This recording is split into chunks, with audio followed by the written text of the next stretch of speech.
Just realized I haven't really done an update on how the whole mow my lawn without a lawn mower is going.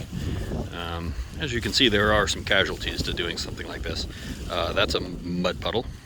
That's a mud puddle. That's a mud puddle. There's several other ones over there. And the ducks are out there on the lawn day and night while the... Uh-oh. Hold that thought. My pump house seems to be screaming. Look at all these Muscovys. So the pump house thing was actually just the spin down.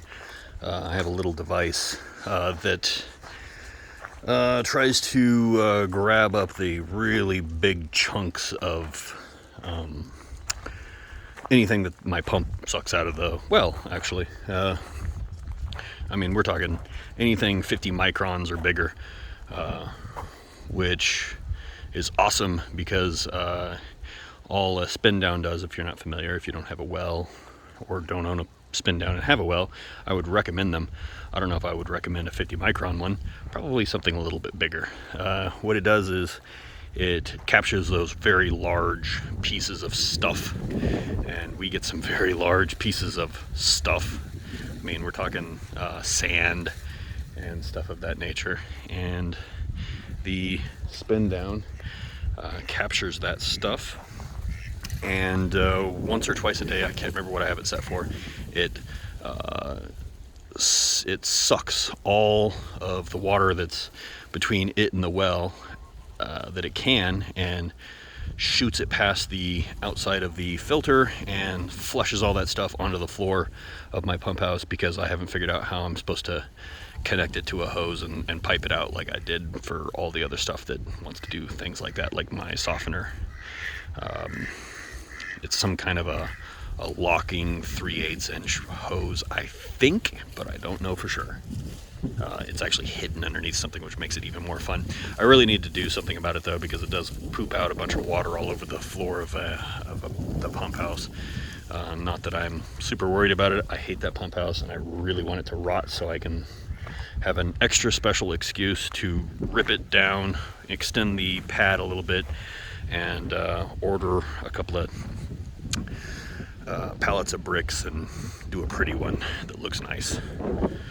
So either way, it makes a really crazy sound because it's under a lot of pressure, and it is really something that I need to fix. But it's working right now pretty good anyway. It's just not working in an optimal fashion.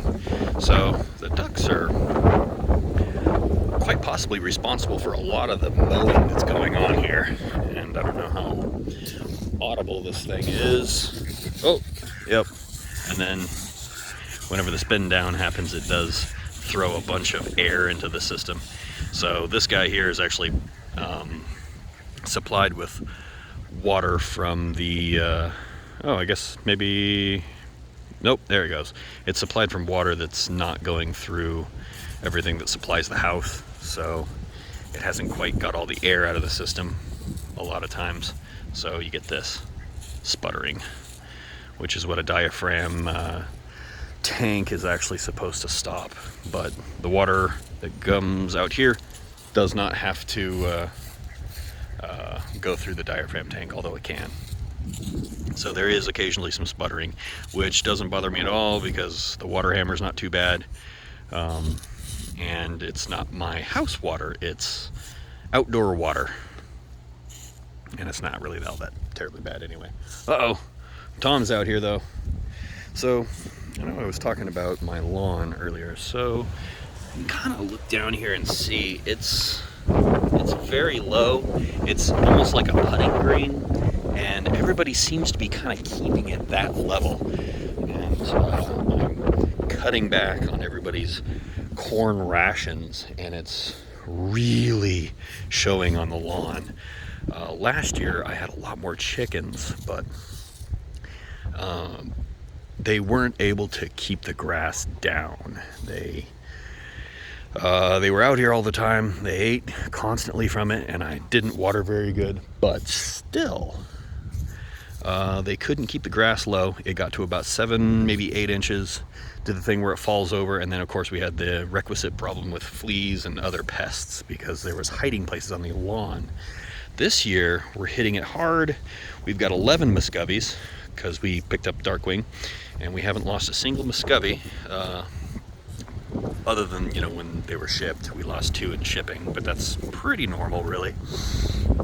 And they went ahead and sent us, I think, 3 Muscovys, and of course we lost one out of that shipping, and then I went ahead and bought Darkwing. So shipping shipping animals is kind of a game where you're probably going to lose some, which is not good. But once we have them, we do a very good job of keeping Muscovys. Muscovys are barely domesticated. If you're not aware, they're actually a tropical perching duck, which means they don't neatly fit into either the duck category that most people would put ducks in, or geese, but they are a little closerly related to geese, and they are voracious mowers of grass, aren't you? Look at you go. I could probably feed these guys 3 gallons of corn every day, and they would still be out here chewing up the lawn. As you might be able to hear them.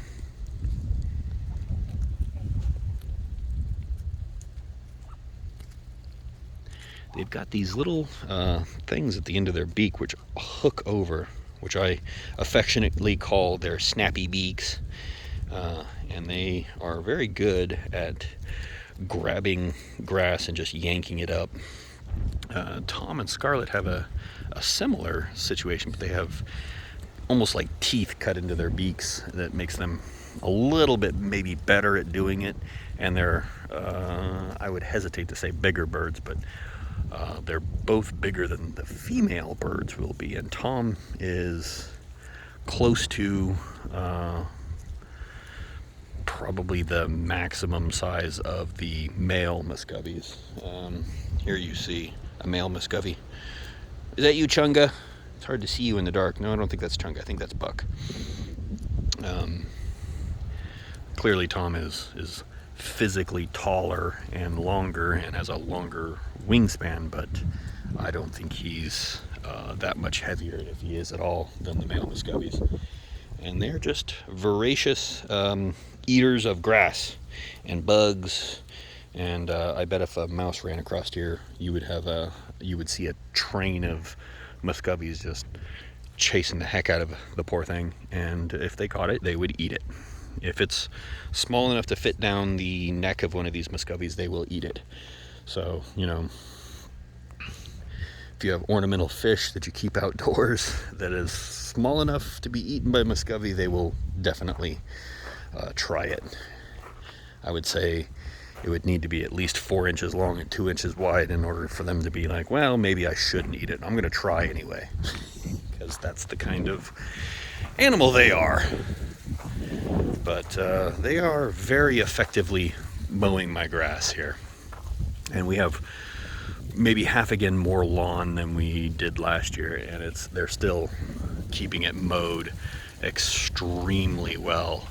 So I've considered maybe going down to my local Tractor Supply, picking up some ryegrass, partitioning off an area that I can easily water, and seeing if I can't get some ryegrass growing there. It's a bit of a weed, and if given the opportunity, it will go to seed and it will spread.